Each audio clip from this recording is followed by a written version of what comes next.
Run, don't walk! To AniMay17, your regular dose of anime through the month of May. Let's check in with everyone's favorite psychologically scarred teenage magical girls. It's Puella Magi Madoka Magica. Not gonna lie, I used to imagine I was Tuxedo Mask so I could date Sailor Moon when I was 7 years old. Magical girls are rad as hell! Talk about female empowerment. I wish I could be a magical girl. Or do I? Madoka Magica starts off as generic as they come.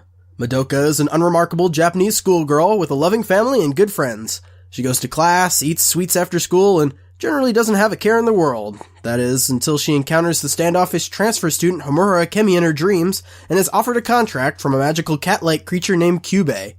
Kyubey will grant Madoka and her friend Sayaka any one wish in exchange for dedicating their lives to protecting humanity from the unseen menace of witches. Any wish in the whole wide world, you say? No Genie BS rules either? And magical girl transformation powers from another realm? Sign me up! That is, if the labyrinths that house these witches weren't such nightmarish death traps. The obvious brilliance of Madoka's presentation is its stark visual contrast and subversion of typical magical girl anime tropes. The show wholly embraces the sickly sweet, slice-of-life high school girl aesthetic and introductory setup, but heel turns into a dystopian psychological thriller. The clean, bold anime girls just jut out from the Dali-inspired landscape of paper collages. Turns out being a magical girl isn't what it's cracked up to be. But after meeting another magical girl mommy and discovering Homura is one as well, Madoka and Sayaka start to really consider joining the fray to protect people from the misfortune caused by these witches. The novelty of the labyrinth world is always a treat. The freaky monsters and trippy imagery is really fresh and unique. The twist in the third episode was definitely a highlight, and the way the ending credits shift to reflect that tone was incredibly cool.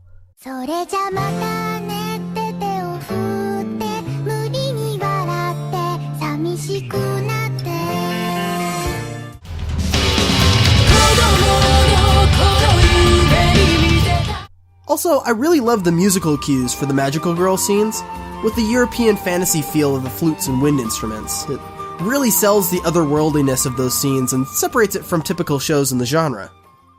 I also want to give mention to the gorgeous framing, color, and other cinematic techniques included in this show. Nearly every frame feels painstakingly composed and not just throwaway techniques to make a scene look cooler.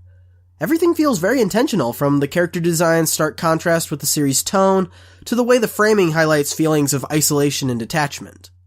Now, I'll admit that I'm not very familiar with Studio Shaft's work, and this was my first foray into the directing style of Akiyuki Shinbo, but I do know that a lot of these cinematic elements are indicative of his shows.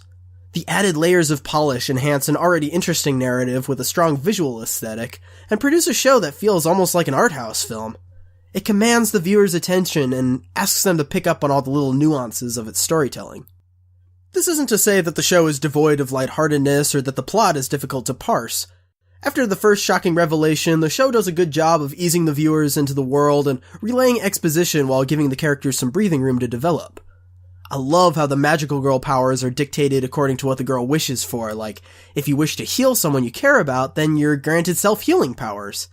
I'm a sucker for good world building, and it adds a lot of personality to the main cast, whom I assumed all had similar powers.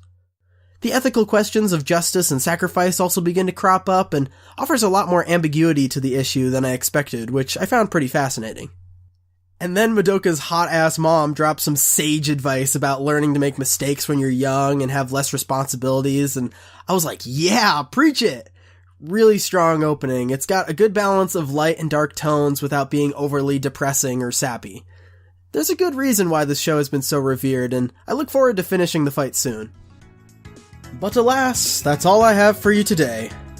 But don't be sad, there's plenty more AniMay17 coming soon.